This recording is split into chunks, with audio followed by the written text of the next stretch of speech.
Now, it was a national model and a regional organization. The curriculum was adapted to the unique growing needs in different geographical regions. It utilized field organizers and extension agents, and a new period emerged in terms of school teaching, where there was a new classification of teacher called garden educator, and ads for garden educators appeared all over the United States, and people were called into this work, and it was a very esteemed field of teaching, that if you were a teacher who actually knew how to educate kids in garden-based learning, that you had all sorts of job opportunities anywhere in the nation you wanted to go. 50,000 copies of the curriculum were distributed. It was delivered by teachers and volunteers. It was a school-supervised home gardening effort, because the idea was that you would learn how to garden at school, you'd have a garden there, but you'd have a garden at home. Now, food preservation and conservation and encouraging a healthy diet were central. California actually was the first state in the United States to mandate the teaching of food conservation in its public schools. It suggested ways to integrate gardening across all school subjects. It was paramilitary in structure given the time, not what you'd want today, but given the social context, that was probably okay. Materials were directed to youth, and again, there was a companion home piece, very strong link to the Liberty Garden program. This is a school garden in Cleveland. War gardens over the top. Why would over the top have been evocative during World War I? Trench warfare. And this piece was actually done by Magnell Wright Barney, who was a noted children's illustrator, because children's magazines were very big. This was the period where children actually began to have disposable income. She would have been her work would have been as recognizable to kids now as Britney Spears might be as recognizable to some kids right now. And the idea of evoking trench warfare, over the top, the agonized faces on the vegetables, the young boy facing mustard greens instead of mustard gas. She was the sister of Frank Lloyd Wright, by the way. Sow the seeds of victory, be a soldier of the soil. You've got Columbia. This is the period where Columbia really emerges as an iconic symbol of America wrapped in the flag. And again, I'm not making it up, but the background right there, it's an American flag waiting to spring into life. And in a lot of these World War I posters, you'll see women doing sort of typically reproductive things like sowing seeds, not usually carrying sharp tools. And every garden a munition plant. Now, the impacts of youth garden and food conservation programs in World War I were pretty big.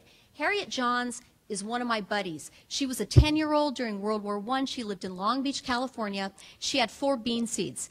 And so she went to the vacant lot owned by her neighbor, Mrs. Charles Bate, and planted those 4 bean seeds, cultivated them, eventually cultivated 1,796 beans, abandoned the garden, and left Mrs. Bate to clean up the mess. I love her. Los Angeles Unified had 13,000 school gardens. Ann Street Elementary School in my little farming community of Ventura County. Potatoes were then a crop. They're not now. And the kids at this school, which now is the site of a school called Lincoln School, where I do garden programs, the kids at Ann Street Elementary School raised 2 tons of potatoes in their school garden and depressed the local market. Wonderful experience. Now, the enrollment figures for the USSGA were very high, 2 to 3 million youth. And across the United States, states and local jurisdictions made changes to labor and educational codes to facilitate the ability of youth to work in gardens, in schools, homes, and communities to produce food, to recreate a local food system. These are kids working in a school garden. This is in Chicago. School garden here. Now, the impacts, they worked. By 1918, the U.S. exported 3 times as much agricultural product as it had before the war. The estimated value of the products increased by about 1/3, and this was a short war. This was about 16 months. Edith Wilson, who was Woodrow Wilson's wife, actually did some work with the food system on the front lawn of the White House, although Eleanor Roosevelt dusted her in World War II. Okay, Boston Commons. We saw sort of the reclaiming of public and sacred space, White House lawn, Boston Commons. This is the potato patch cultivated by the Girl Scouts of America. Now, World War II was a little bit different. Food for freedom, plant to prosper, strong youth component. World War II, the American food system was secure. We had plenty of food, but there were still big concerns. And the number one priority of the Victory Garden program in World War II, which was actually conceived at a National War Garden Defense Conference held in Washington, D.C., 10 days after the bombing of Pearl Harbor. 10 days, a National War Garden Defense Conference. The number one goal was to improve American health, encourage proper storage and preservation, enable families coming out of a depression to save money on food costs, to provide community gardens for urban dwellers, and encourage local production and consumption, again, to reduce the food mile, and to mobilize and unify Americans around the idea of gardening as a collective activity. World War II specifics, again, the Defense Gardening Conference, the United States Department of Agriculture really helped. More men gardened in World War II than in World War I, and it targeted specific audiences, children, women, ethnic groups, immigrants, urbanites, and even rural dwellers. There were food commandments that were issued in World War I and World War II. This poster was used in both wars. Now, World War II, amazing impacts again. 3/5 of Americans engaged in some sort of gardening activity in 1943, producing 40% of the fresh fruits and vegetables consumed in the United States during that year.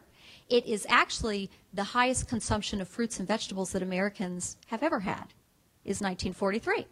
4.1 billion jars of food, preserved gardens as community builders, and it was one of the most successful home front mobilizations in either war. Now, this is why I think we're thinking too small. If we could get 3/5 of Americans to garden in 1943, why couldn't we do that now?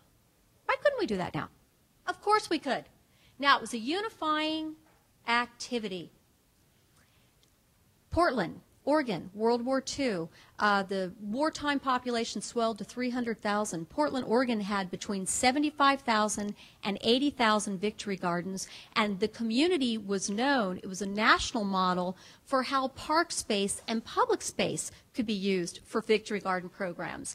The states of New York, Pennsylvania, and Ohio had more than 1 million Victory Gardens in each state. The city of Baltimore, Maryland, one of the most segregated cities in World War II and in America, lots of racial tensions related to war work there, they actually integrated a Victory Garden for the community at Public School 29.